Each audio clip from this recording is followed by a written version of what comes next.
Kahit umulan, itinuloy ang prosesyon para sa pista ng Divino Rostro na bahagi po ng Peña Francia Festival. At mula po sa Naga, Camarines Sur, may ulat on the spot si EJ Gomez. EJ? Connie, bumuhos nga muli ang ulan dito sa Naga City sa Camarines Sur na nagsimula kagabi at panandali ang tumigil kaninang mag-aalas 5 ng umaga.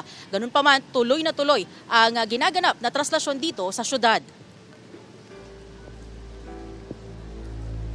Ngayong araw, September 13, ginaganap ang taunang traslasyon sa Naga City.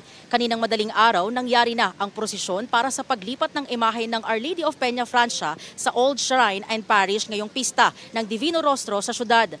Ganap na alas 3 ng hapon daw nakaplanong gawin ang traslasyon. Pero ngayon pa lang ay umuulan na sa Naga City na nagsimula kagabi hanggang madaling araw dahil sa southwest monsoon o habagat na pinalalakas ng bagyong nasa labas ng bansa. Ayon sa Naga City Local Disaster Risk Reduction Management Office, sa 27 barangay, aabot sa 7 ang laging binabaha sa tuwing may bagyo. Sa ngayon, wala naman daw naitalang pagbaha. Hindi rin naman daw tumaas ang antas ng tubig sa Naga River. Patuloy daw ang pag-monitor sa mga creeks at flood-prone barangays. Gayon din ang posibleng pagbaha sa upper barangays at landslide-prone areas dulot ng tubig na nagmumula sa mga bundok. Ayon sa LDRRMO, nakapag-clearing operations naman daw ang lokal na pamahalaan sa mga creek at estero pagkatapos ng bagyong Enteng para maiwasan ang pagbabara na posibleng maging sanhi ng pagbaha sa mga kalsada. Dahil sa pag-ulang naranasan kagabi, ilang residente, partikular yung mga walang matuluyan ang nahirapan sa paghahanap buhay kahapon.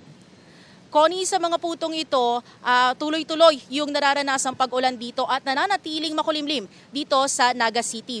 Kanina may mga ilang grupong nagsipuntahan dito sa Plaza Quezon para mag-practice at tumambay. Pero dahil nga umulan, ay nagsiuwian muna sila.